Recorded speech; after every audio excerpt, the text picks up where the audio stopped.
ಚಿಕ್ಕ ತಿರುಪತಿ ವೆಂಕಟರಮಣ ಸ್ವಾಮಿ ದೇವಸ್ಥಾನ ಅಂತ. ಇದು ಮೂಲಸೌಕರ್ಯಗಳ ಕೊರತೆಯಿಂದ ಮತ್ತು ಹಿಂದೆ ಏನಾಗಿತ್ತು ಏನೋ ಗೊತ್ತಿಲ್ಲ, ಎಲ್ಲ ಕಾಡು ಬೆಳ್ಕೊಂಡು ಈ ದೇವಸ್ಥಾನ ಪೂರ್ತಿ ಶಿಥಿಲಾವಸ್ಥೆಯಲ್ಲಿತ್ತು. ಈಗೊಂದು 8 ವರ್ಷದ ಕೆಳಗೆ ಯಾರೋ ಮಹಾತ್ಮರು ಅಪ್ಪಣೆಯಂತೆ ಈ ದೇವಸ್ಥಾನವನ್ನು ಪುನಃ ಜೀರ್ಣೋದ್ಧಾರ ಮಾಡಿದ್ದೀವಿ ಅಂದರೆ ಎಲ್ಲ ಅಕ್ಕಪಕ್ಕದ ಗ್ರಾಮಸ್ಥರು ಮತ್ತು ಭಕ್ತಾದಿಗಳು ಮತ್ತು ಟ್ರಸ್ಟ್ ಮಾಡಿಕೊಂಡು ಈ ದೇವಸ್ಥಾನವನ್ನು ಜೀರ್ಣೋದ್ಧಾರ ಮಾಡಿದ್ದೀವಿ.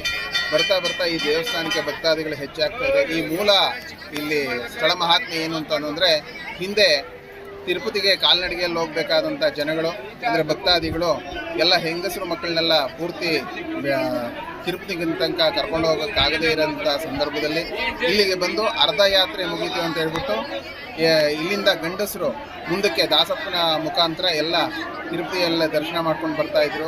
ಇದು ಕೆಳಗಡೆ ಜಾತ್ರೆ ನಡೀತಾ ಇತ್ತು.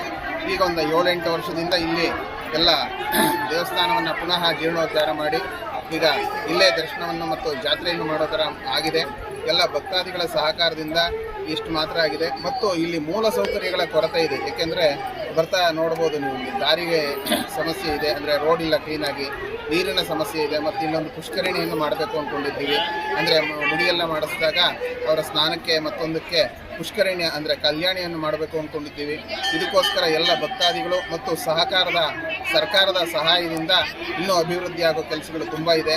ಎಲ್ಲರೂ ಕೂಡ ಹೆಚ್ಚಿಗೆ ಇದಕ್ಕೆ ಸಹಕಾರ ಕೊಡಬೇಕು ಅಂತ ಈ ಮೂಲಕ ಕೇಳ್ಕೊಳ್ತಾ ಇದ್ದೀವಿ. ಈ ದೇವಸ್ಥಾನಕ್ಕೆ ಸಂಬಂಧಪಟ್ಟಂತಹ 100 ಎಕರೆ ಜಮೀನುಗಳಿತ್ತು ಅಂತ ಹೇಳ್ಬಿಟ್ಟು ಕೇಳ್ಪಟ್ಟಿದ್ದೀವಿ. ಯಾವುದೇ ದಾಖಲೆಗಳು ಇಲ್ಲಿ ಇರೋದು ಕಂಡುಬರ್ತಾ ಇಲ್ಲ. ಏಕೆಂದರೆ ಹಿಂದೆ ಮಹಾರಾಜರ ಕಾಲದಲ್ಲಿ ದೇವಸ್ಥಾನ ಆಗಿರೋದ್ರಿಂದ ಇದಕ್ಕೆ ದತ್ತಿ ಅಂತ ಹೇಳ್ಬಿಟ್ಟು 100 ಎಕರೆ ಕೊಟ್ಟಿರ್ತಾರೆ. ಆದರೂ ಕೂಡ ಇಲ್ಲಿ ಎಲ್ಲ ಫಾರೆಸ್ಟ್ ಇದಾಗಿರುತ್ತೆ.